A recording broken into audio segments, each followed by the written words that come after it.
নমস্কাৰ শ্ৰদ্ধেয় ৰাইজ কেইটামান কথা ৰাইজৰ আগত মুকলি কৰি দিয়াৰ কাৰণে কথা কোৱাৰ কাৰণে আহিলো যোৱা কিছুদিন ধৰি আমাৰ মৰমৰ জুবিনৰ ঘটনাটোৰ পাছত চাৰিপিনে বিৰাট ৰাইজ দুখত নিয়মান হৈছে আমাৰো কাৰণে আমাৰ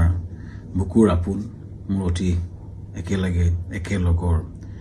ফিলছফাৰ ফ্ৰেণ্ড গাইড মানুহজনৰ ঢুকোৱাৰ পাছত আমি খুব নিয়মান অৱস্থাত আছো আৰু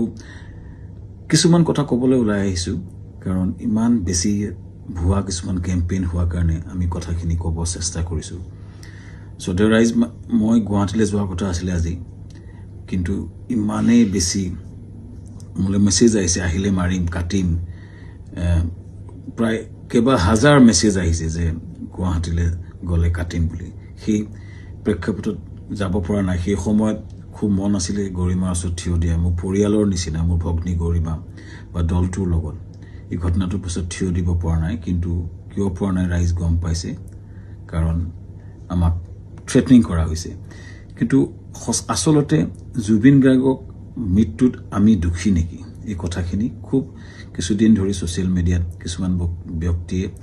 টিআৰপিৰ আশাত মামাকে দুখী সজাই কেংগেৰু কোৰ্ট পাতি যে নিজৰ ডিগ্ৰী দিলে কিন্তু আচলতে